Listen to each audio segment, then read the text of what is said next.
Dr Judy Dlamini, I hereby install you in the honors and the dignities of Chancellorship of this university, and on its behalf entrust you to the defense of its rights and privileges.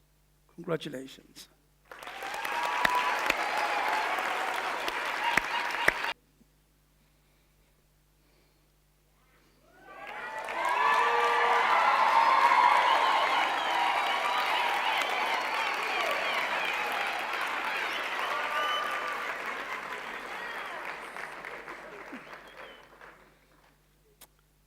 Congratulations, Mame. One more.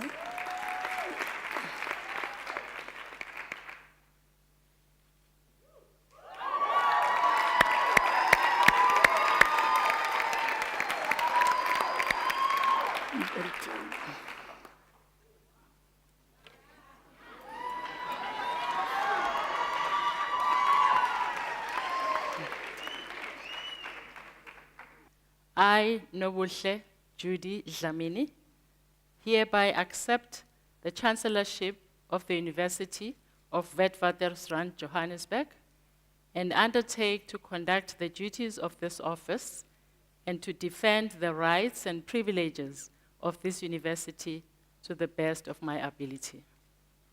It marks a milestone in the 96-year history of my alma mater.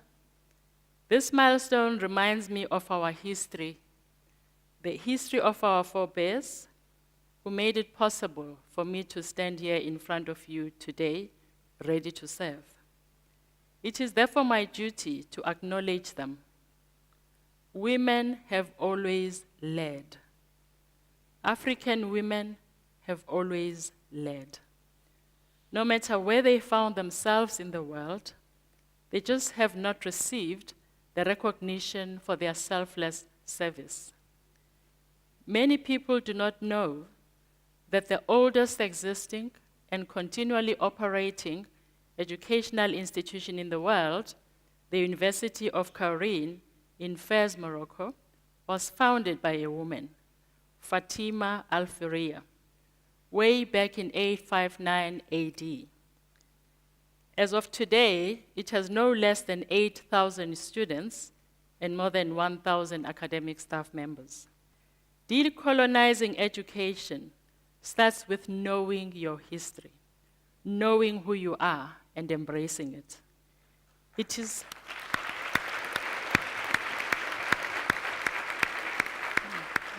Thank you.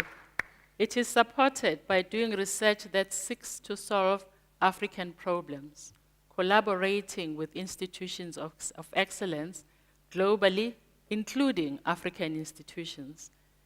Carter Godwin Woodson puts it well when he says, I quote, "If a race has no history, it stands in danger of being exterminated." Our great strength lies in our minds, which we should guard against ownership outside of self. We need to infuse our minds with positive thoughts and positive images of self. That will enable us to reflect positive energy and positive solutions for our context and for our country and continent. The manifestation of our brutal history, according to the poet Mafika Gwala, is what makes us angry and exude a negative outlook to life and our country across different social identities. The victims of this negative energy are women and children. We have one of the worst statistics as a country when it comes to the abuse and killing of women in the hands of their loved ones.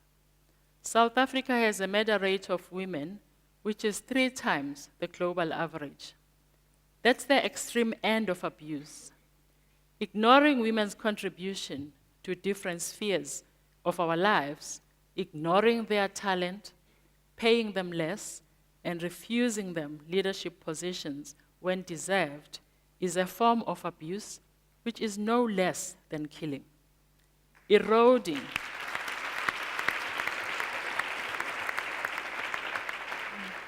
Thank you. Eroding people's dignity and their self-confidence is tantamount to killing their soul and dignity, which in my